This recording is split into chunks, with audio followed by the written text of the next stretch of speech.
Today, we are jumping right into a really deep philosophical debate. It all goes down in a place called the Jeddah Grove, and believe me, it's a story about a challenge that gets to the very heart of how we see reality, our own minds, and the whole spiritual journey itself. So, the whole thing kicks off with this incredibly sharp question from the great disciple Shariputra. He's pointing out this massive paradox, right? He's saying, look, if the fundamental nature of reality, what's called the Dharma realm, the very fabric of existence, if that's inherently perfect and whole, then where does all our human messiness come from? Why do we have this sense of being pure or impure in the first place? And this isn't just some abstract philosophical puzzle. It's a question that challenges the entire reason for spiritual practice. I mean, think about it. If everything is already perfect, why do we experience a world of good and bad? Why do we suffer? And why on earth are we all trying so hard to find liberation? It sounds like a total contradiction. And then, Manjushri steps in with an answer that is just completely radical. He doesn't point to some flaw out there in the world. Nope. He turns the question right back around and says the source of all that pollution, all that messiness, isn't in reality. It's in us. It's in the workings of our own minds, our deluded, totally upside-down way of thinking. What's so fascinating here is how this breaks down the whole chain reaction of delusion. It all starts with that very first point, the inverted view of a self. That one single mistake, the belief that there's a solid, separate me at the center of everything, kicks off this whole cascade. We start thinking, I am. That leads to pride, to I am better. We cling to that idea of I, and then we act based on it, creating all the karma that keeps us stuck. Well, as you can imagine, this radical answer immediately sparks a huge debate.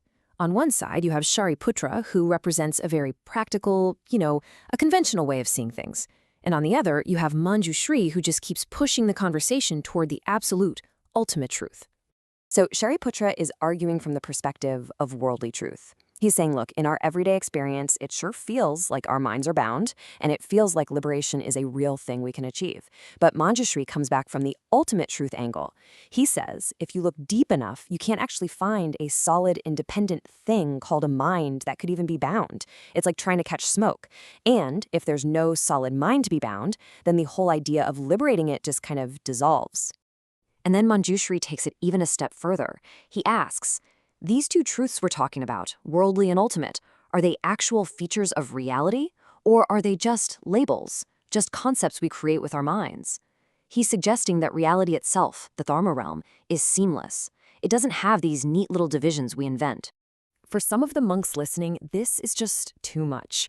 Hearing that liberation, the very goal of their entire lives, might just be a concept, well, it triggers a total crisis of faith.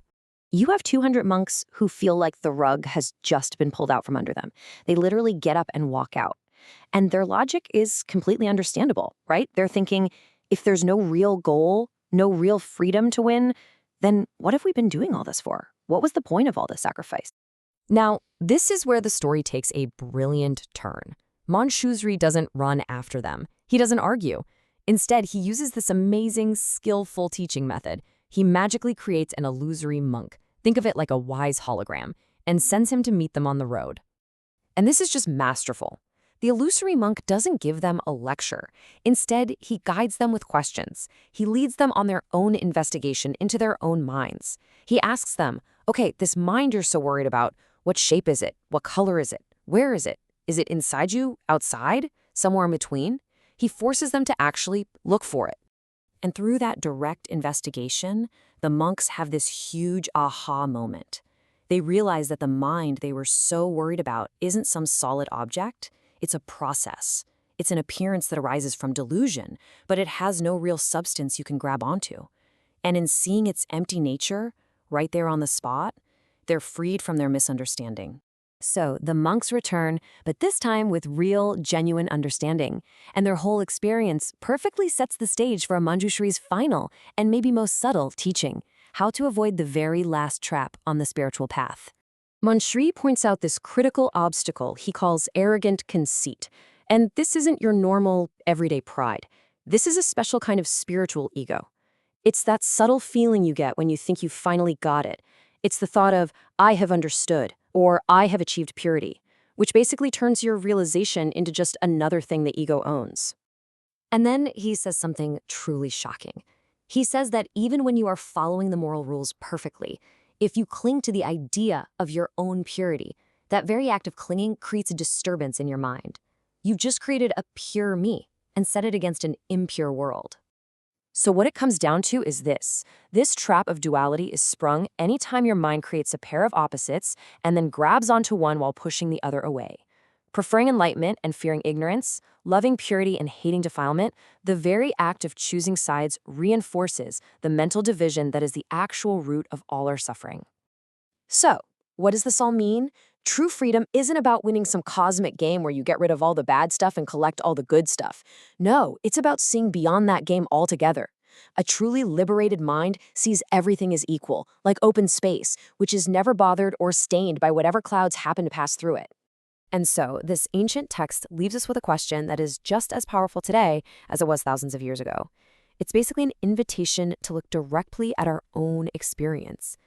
If the problem we're trying to solve, our pollution, and the solution we're chasing, our purity, are both just concepts our minds create, then what are you holding on to right now as if it were absolutely real? And what might happen if you just let it go?